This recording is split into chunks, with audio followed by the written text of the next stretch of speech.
A la par del desarrollo de las luchas indígenas del siglo XVIII, se sucedieron también cambios en la mentalidad de los hombres de aquel entonces. Así, aparecen personajes de pensamiento ilustre a quienes se les llama precursores.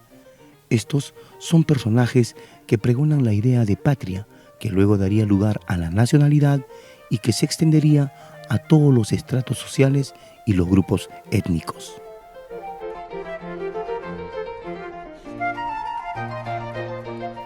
En el siglo XVIII, al iniciarse los movimientos contra el poder virreinal, los precursores propagan la idea de patria continental, es decir, consideraron que América Hispana era la patria y todos los pueblos inmersos en ella, unidos, deberían luchar por su total independencia de España, consolidando al final todos ellos una única nación. Esto es evidentemente la corriente del separatismo. Y de esta tendencia es sin lugar a dudas Juan Pablo Vizcarra y Guzmán con su famosa Carta a los Españoles Americanos.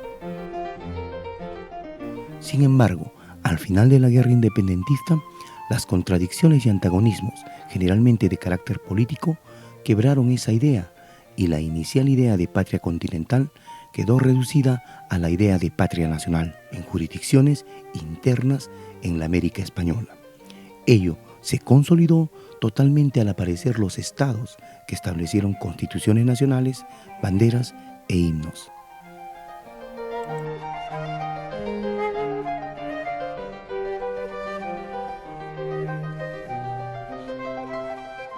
Al hablar de los precursores, tenemos que mencionar que algunos de estos personajes no se inclinaban a un separatismo, sino más bien simplemente a un reformismo.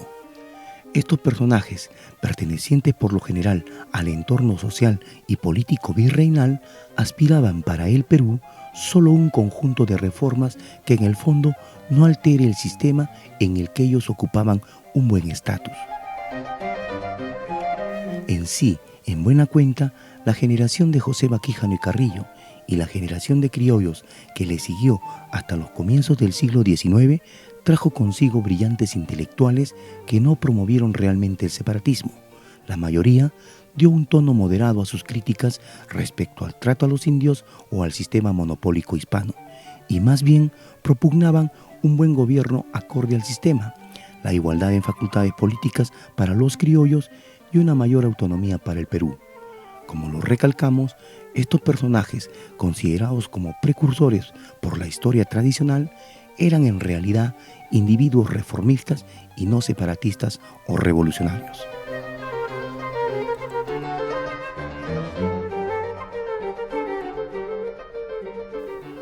Tomando en cuenta el itinerario histórico, habría que señalar que, entrado el siglo XIX, cuando el panorama coyuntural en el Perú evidenciaba que el separatismo se abría paso ineluctablemente, estos personajes pregonaron un nuevo enfoque. El Perú debería liberarse de España para que sea gobernado por los hijos de quienes habían conquistado esta tierra. Si entendemos esta idea, que está plasmada en sus escritos, podríamos esgrimir algunas interrogantes. ¿Acaso estas afirmaciones no dejaban vislumbrar el interés político que acariciaban estos personajes representantes de una clase pudiente en el Perú? ¿Qué sucedería con las masas populares de indígenas, mestizos, negros y demás castas populares?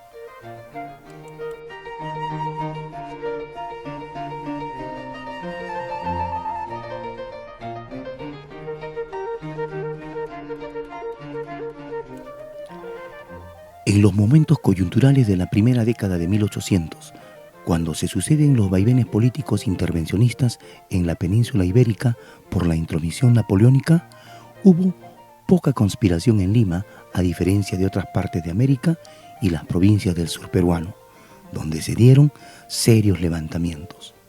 Se entiende, por supuesto, obviamente, que los criollos limeños respaldaron la represión de estas revueltas porque las consideraban una amenaza al histórico dominio político limeño del país.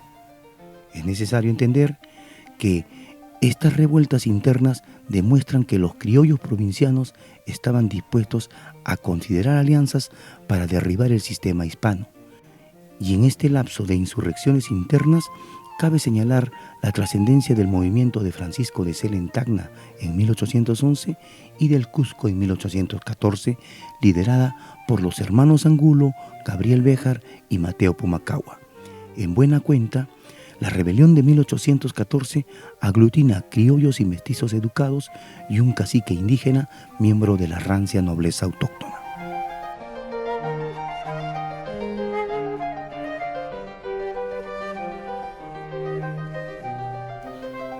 Cabe señalar asimismo que en la rebelión de 1814 aparecen nuevamente manifestaciones del nacionalismo indio, y ello se puede evidenciar claramente en las líneas de los escritos de Mariano Melgar, miembro partícipe de esa rebelión.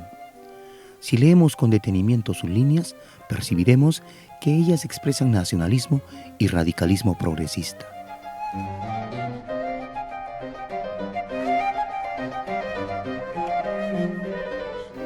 Si vemos con ojos analíticos, podemos señalar que, de haber logrado éxito los rebeldes cusqueños en la lucha por acabar con el poder virreinal en 1814, la posterior intervención extranjera hubiera sido innecesaria y la nueva nación peruana hubiera tenido una base multiétnica mucho más popular que la restringida República Criolla concebida por las clases propietarias e intelectuales después de 1821.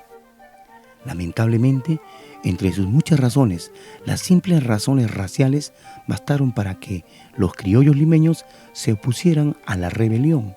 Sin embargo, de haber prestado su respaldo a los movimientos provincianos, se habría logrado con seguridad el derrumbamiento del sistema hispano en el Perú.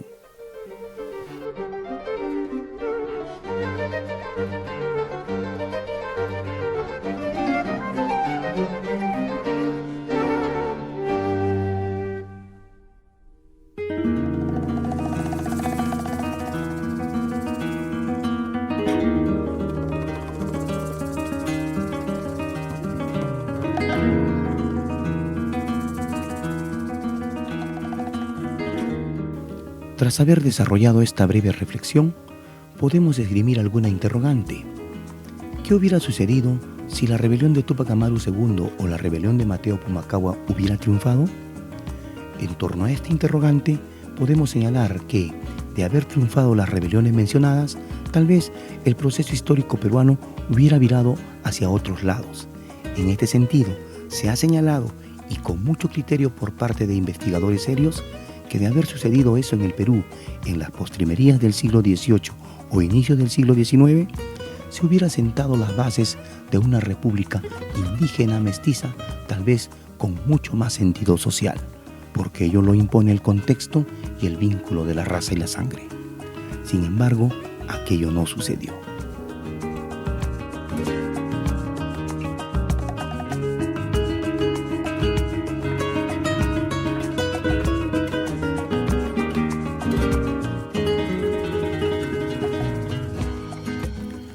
Basadre señala que el Perú republicano se fundó como promesa de una nueva vida próspera y feliz para todos sus hijos. Por lo tanto, la independencia fue un gran acto que dentro de sus hipocresías fue trascendental y muy relevante. Sin embargo, como lo señala el historiador Pablo Macera, los criollos juraron la independencia, pero nunca abjuraron la conquista. Y en ese sentido, dada la independencia entre hipocresías, cinismos, conveniencias y vilezas, es que encontramos inicialmente y a lo largo de todo el proceso histórico peruano republicano marchas y contramarchas plagadas de ambiciones, egoísmos, felonías, querellas bizantinas, negligencias y también heroísmo espartano, donde aparece la figura del pueblo, el verdadero actor del proceso histórico peruano.